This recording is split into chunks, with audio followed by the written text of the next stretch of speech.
This is Michael Popok, Legal AF. Well, it's finally happened. Donald Trump has finally admitted that the Russians got him elected in 2016, and he has Putin to thank.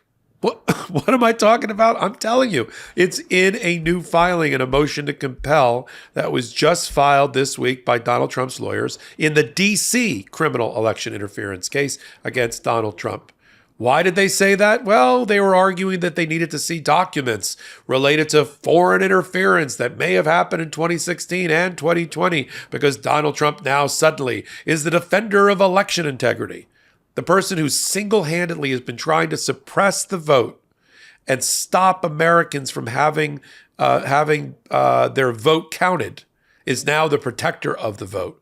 He was just trying to stop the Russians, the Iranians, the Chinese, and the Cubans from interfering with the election because he just wants to be fair and square and whoever wins or loses, except when he loses, and then he wants to stay in power and cling to it any way, shape, or form. So in his filing, in which he asked for a series of documents, categories of documents that have no relevancy whatsoever to his defense. Let me repeat that. The stuff he's asking for this late in order to avoid trial in March has no bearing on his defense, and I'll tell you why. One of the things he said he needed is he needs information about the 2016 election because there's evidence that he's read that the Kremlin, through RT America TV, which was controlled by the Kremlin and Putin, was instituting a campaign of disinformation to try to influence the hearts and minds of voters to get them to vote for, I guess, the winner. The winner of the 2016 election was Donald Trump. So if you just put two and two together, Donald Trump is now arguing that he is entitled to information to determine how the Russians got him elected. I mean, there's no other way for me to interpret this. I'm going to read from the brief, just so you don't think I'm crazy or making it up. So in their motion to compel, where they're arguing to the judge that they need information about foreign influence related to the 2016 election, they say on the bottom of page 7 of their brief, the declassified version of the 2016 election ICA, which is a Russia activities and intentions report, that in that report, they described RT America TV, quote, a Kremlin-financed channel operated from within the United States to execute a, quote, Kremlin-directed campaign to undermine faith in the U.S. government and fuel political protest. In other words, the Russians got Donald Trump elected, and he wants to get to the bottom of it. It's the only other way to put that. Would you denounce what happened in 2016, and would you warn him to never do it again? All I can do is ask the question. My people came to me, Dan Coates came to me, and some others. They said they think it's Russia. I have President Putin. He just said it's not Russia. I will say this. I don't see any reason why it would be. I will tell you that President Putin was extremely strong and powerful in his denial today. And what he did is an incredible offer. He offered to have the people working on the case come and work with their investigators with respect to the 12 people. I think that's an incredible offer. You might be wondering to 2020 and the 2020 election and whether Donald Trump believed or didn't believe that there was election interference in terms of fraud. It was always fraud, not election interference. Fraud in the vote. Hardware, software, vote flipping, ghost votes, dead people voting, multiple votes, outcome determinative fraud in the election that got Joe Biden elected. Now he's flipped course and said election interference sounds a lot like tampered voting. I'll just talk about that. Maybe nobody will notice. But we noticed here on the MeidasTouch network that those two things are not the same, although they've been conflated by Donald Trump in his recent filing. And then my other favorite point in the briefing is to compare Donald Trump admitting that Jack Smith's indictment is the pillars of it, supporting it, upholding it, are every major intelligence, law enforcement, and attorneys in the government at the time, and even now, in their testimony, evidence, advice, and analysis, supports the indictment. But that should all be ignored, according to Donald Trump, because we should just trust his independent judgment, like 100 million Americans do. I'm not making that false equivalency up.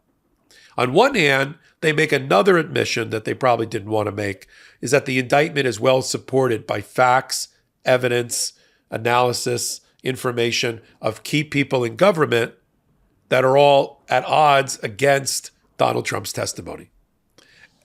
But we should ignore all of that in the magical thinking of Donald Trump world and just take Donald Trump at his word.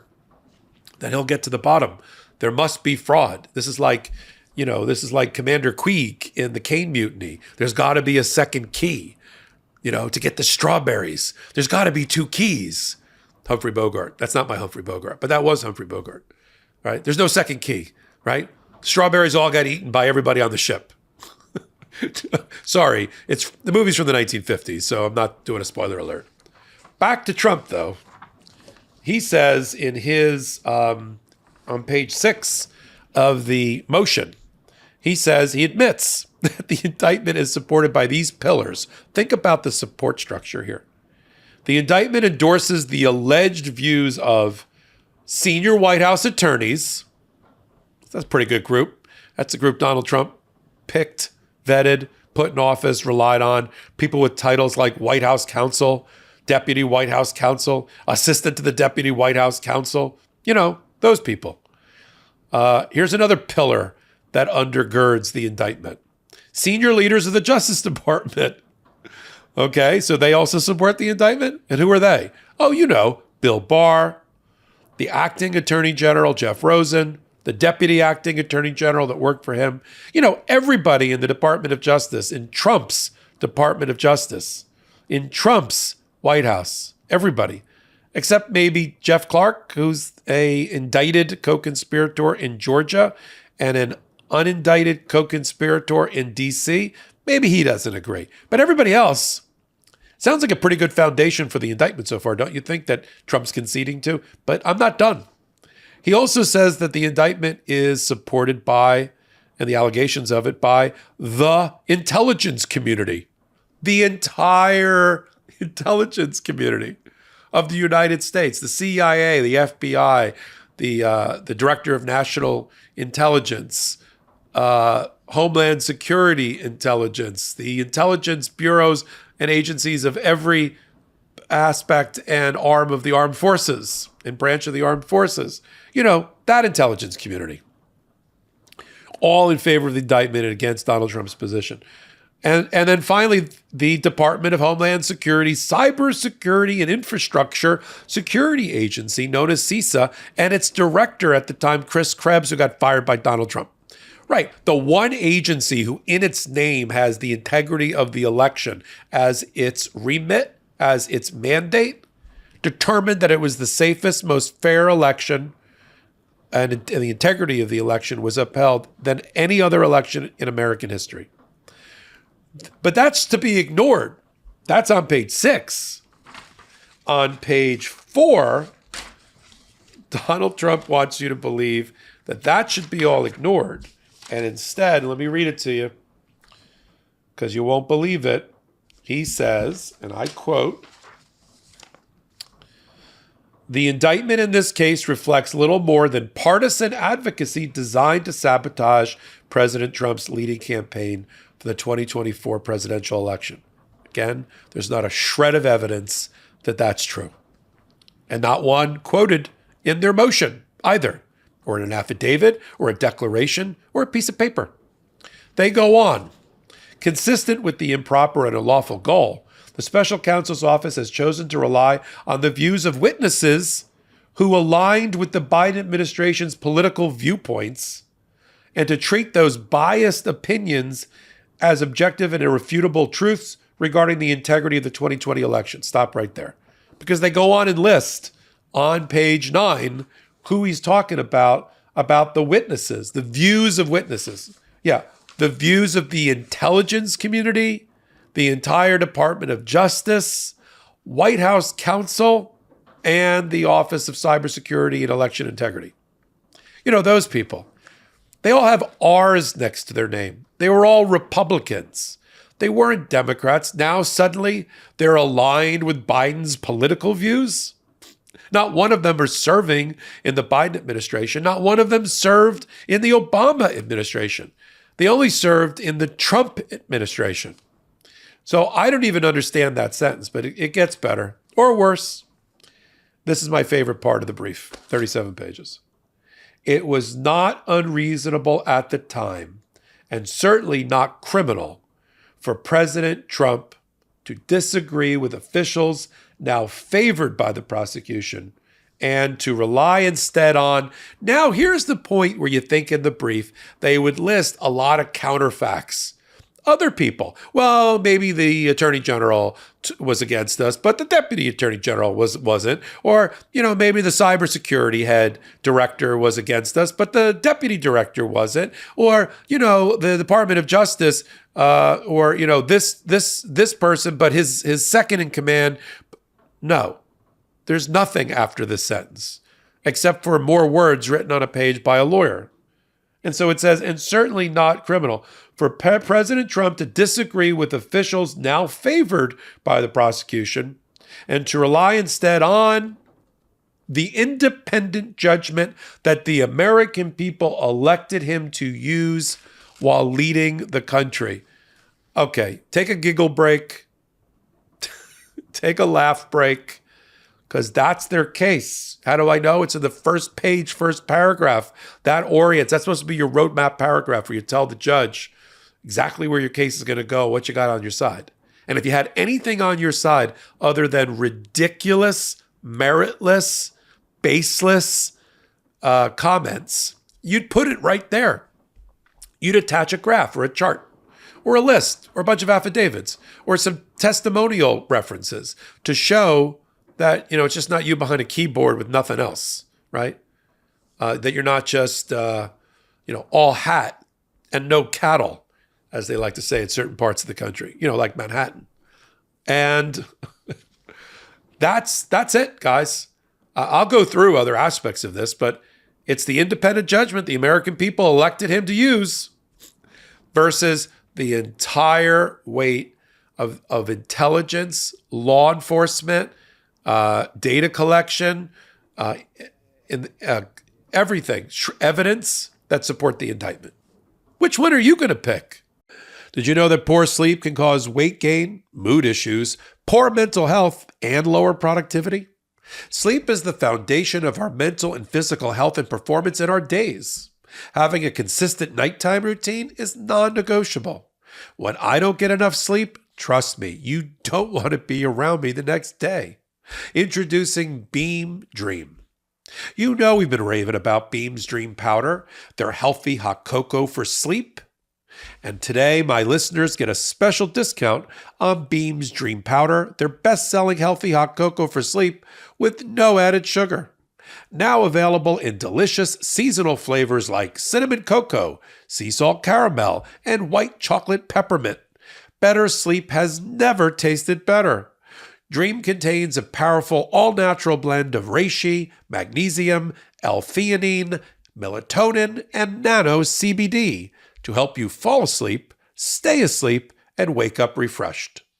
A recent clinical study revealed Dream helped 93% of users wake up feeling more refreshed, and 93% reported that Dream helped them get a more restful night's sleep.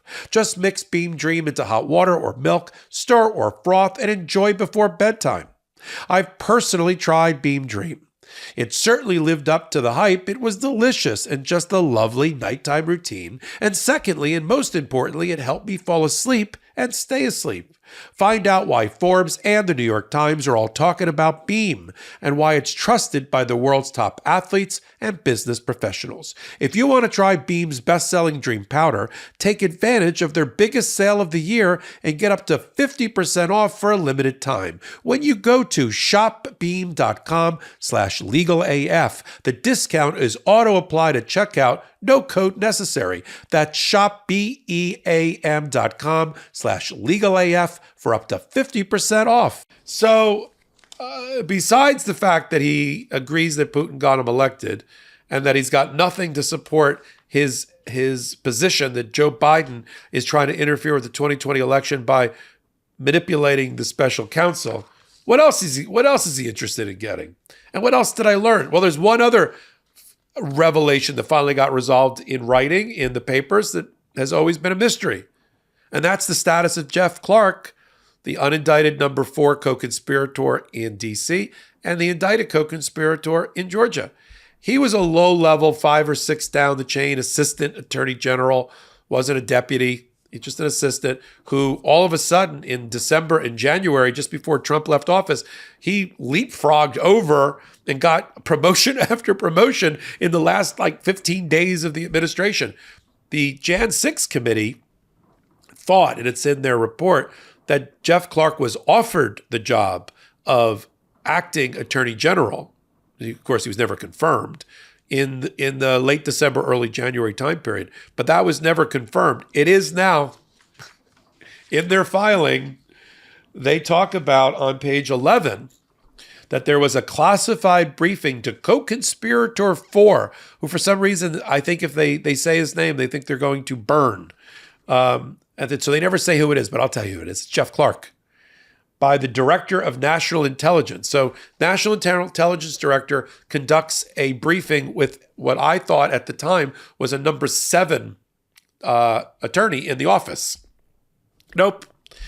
On page 11, they say that guy, the Jeff Clark, was, quote, the acting attorney general in the meeting. Okay? Even the Jan 6 committee couldn't figure out he was the acting attorney general. We knew he was offered the job by Trump, not that he took it. So according to Donald Trump, on Jan 1 of 2021, he was on his 4th attorney general, and at least 3 in the last year and 2 in the last month. And this only 19 days away from his going out of business sale and the moving trucks pulling up to the White House. In that last gasp, as they're circling the drain in the Trump administration, they make an attorney general out of Jeff Clark, who sits for an intelligence briefing, and then he writes or revises the letter that he's about to write on behalf of Donald Trump, using the Department of Justice as a weapon, to places like Georgia, telling them, hold on certification, hold it. We think there might be fraud. There's no way that whatever he was told in that National Defense Information briefing would have led him to conclude that there was fraud. But we got another concession by Donald Trump in the filing. And then there's a series of other things I'm going to leave for another hot take, in which they raise issues about maybe there was cyber hacking, maybe there was foreign state-sponsored cyber hacking, breaking into computers. Maybe there was software, malware. I'm like, okay, I've heard about all these things before, and nothing. There's no connection of that anywhere in their papers. Now's the time to the election fraud that they claim happened. There's no link. It's just like, hey, we think it's interesting. We read about SolarWinds, the malware that may have been used by a foreign country, and we just think it's fun. We should go look and see. Maybe something happened in the voting machines. Come on, really? It's just now a laundry list of whatever you read in the paper. That's what we're left with. And then on the Jan 6 committee report, which they want more information about, they reference that the Jan 6 committee report talked about Russian, Chinese, Iranian, Cuban attempts to influence the outcome of the election. But again, this is that conflating of concepts. Donald Trump was fraud guy, not Russian trolls are trying to make you vote a certain way guy. And now he's claiming, no, it was all the same thing. I was really involved with that. Look, let me just concede something up front, right? For credibility's sake. There is no doubt that Russian, Iranian, Chinese, Cuban, and other, even allies, use disinformation campaigns in order to put fellow Americans at each other's throats. They do. They foment discontent in this country to weaken us. It's just that we're gullible.